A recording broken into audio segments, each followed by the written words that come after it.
مدینہ پاک کی ایک سرد رات کا واقعہ۔ موسم سرما عروج پر انسان تو انسان، جانور، چرند پرند بھی اپنے گھروں میں سردی سے بچنے کے لیے دبکے ہوئے۔ ایسے سخت سردی کے موسم میں فاروق اعظم اسلام کے دوسرے خلیفہ رضی اللہ عنہ اپنے غلام خاص حضرت اسلم رضی اللہ عنہ کو ساتھ لیتے ہیں کہ چلو رعایا کی خبر گیری کرتے ہیں۔ خادم و مخدوم مدینہ پاک کی گلیوں کا مشاہدہ کرتے ہوئے مدینہ پاک سے باہر ایک خیمے کو دیکھتے ہیں جس میں آگ روشن تھی۔ امیر المؤمنین عمر بن خطاب رضی اللہ عنہ نے اپنے خادم سے فرمایا آؤ چل کر دیکھتے کیا معاملہ ہے۔ دونوں چلتے ہوئے جیسے ہی خیمے کے قریب پہنچے تو منظر دیکھ کر حیران رہ گئے۔ وہ ایک ٹوٹا پھوٹا کچا گھر تھا۔ وہاں ایک عورت اپنے ننھے منھے بچوں کے ساتھ مقیم تھی۔ چولہے پر ہنڈیاں چڑھا رکھی تھی، کھانا پکا رہی تھی، بچے ساتھ بیٹھے بھوک کی وجہ سے روئے جا رہے تھے۔ امیر المؤمنین رضی اللہ عنہ نے سلام کیا۔ اس خاتون نے دونوں کی طرف توجہ کیے بغیر سلام کا جواب دیا۔ امیر المؤمنین گھر میں داخل ہونے کی اجازت طلب کرتے ہیں، اندر آ سکتا ہوں؟ خاتون کہتی ہیں خیر کا ارادہ تو آؤ ورنہ کوئی ضرورت نہیں۔ بہت دکھی تھی، نہیں جانتی تھی کون ہے، میرے دروازے پر کون آئے۔ امیر المؤمنین رضی اللہ عنہ کا انداز بتا رہا تھا کہ وہ اس دکھی خاتون کے دکھ میں شریک ہونا چاہتے ہیں۔ خاتون سے پوچھا بی بی کون ہو، یہ بچے کیوں رو رہے ہیں؟ کہا مدینہ منورہ کی رہائشی ہوں، بچے شدید بھوک کی وجہ سے رو رہے ہیں۔ فرمایا اس ہنڈیا میں کیا ہے؟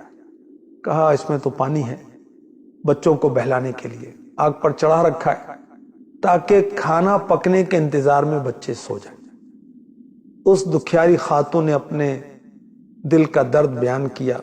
میں ایک غریب عورت ہوں، میرے پاس اتنے اخراجات نہیں کہ بچوں کو کھانا کھلا سکوں، دل بہلا رہی، لیکن امیر المؤمنین کو ہماری کوئی خبر نہیں ہے، ہم ان کے محکوم ہیں، ان کی رعایا ہیں، ان کا حق بنتا ہے کہ ہمارا خیال رکھیں۔ خیر کوئی بات نہیں، ہمارا وقت تو جیسے تیسے گزر ہی جائے گا، لیکن کل بروز قیامت امیر المؤمنین اور ہمارے درمیان اللہ پاک ہی فیصلہ فرمائے گا، اور یقیناً آخرت کی پکڑ بہت سخت ہے۔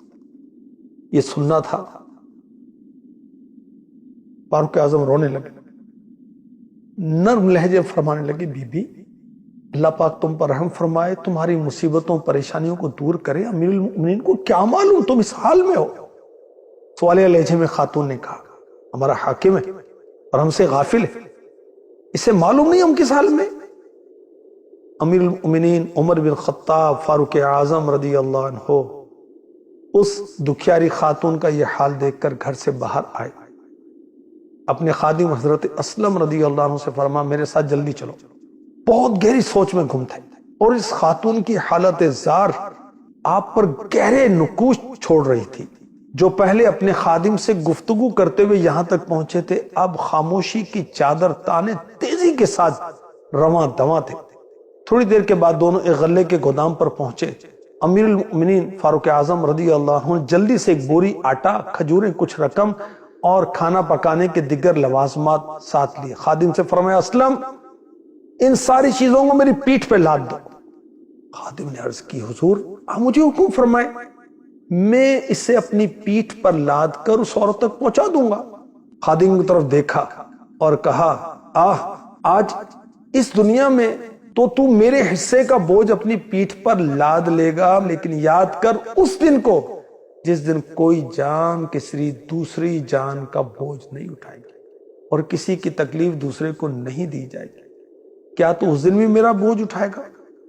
خادم آقا کا فکر آخرت سے بھرپور جواب سن کر خاموش ہو گیا۔ حکم کی تعمیل کی، سارا سامان آقا کی پیٹھ پر لاد دیا۔ اللہ! اب دونوں ایک بار پھر مدینہ پاک سے باہر اس دکھیاری خاتون کے گھر کی طرف رواں دواں ہیں۔ تھوڑی دیر کے بعد دونوں گھر تک پہنچ گئے۔ خاتون ان دونوں کو سامان کے ساتھ دیکھ کر حیران رہ گئی۔ امیر المؤمنین نے وہ سارا سامان اتارا، آٹے کی بوری کھول کر خاتون سے کہا اس میں سے آٹا نکالو، اس پر نمک ڈالو تاکہ میں حریرہ بناؤں، ایک آٹے سے بنائے جانے والا کھانا۔ امیر المؤمنین رضی اللہ عنہ نے خود ہنڈیا کے نیچے آگ جلانے لگے، اس میں پھونکے مارنے لگے، یہاں تک کہ دھواں آپ کی داڑھی کے درمیان سے نکلتا محسوس ہوتا۔ آپ ساتھ ساتھ آگ بھی جلاتے جاتے، کھانا بھی پکاتے جاتے۔ آخر کار کھانا تیار ہوا، امیر المؤمنین رضی اللہ عنہ نے ہنڈیا کو چولہے سے نیچے اتارا، خاتون سے کہا کوئی بڑا اور کھلا برتن لاؤ۔ وہ خاتون ایک بڑا سا پیالہ لے آئی، اس میں کھانا ڈالا، کھانا ٹھنڈا کیا تو فاروق اعظم رضی اللہ عنہ نے بچوں کو اپنے قریب کیا، اپنے ہاتھوں سے کھانا کھلایا، یہاں تک کہ سب بچوں نے پیٹ بھر کر کھانا کھایا اور خوش ہو گئے۔ بچوں کی دلجوئی کے لیے امیر المؤمنین ان کے ساتھ کھیلنا شروع ہوتے ہیں۔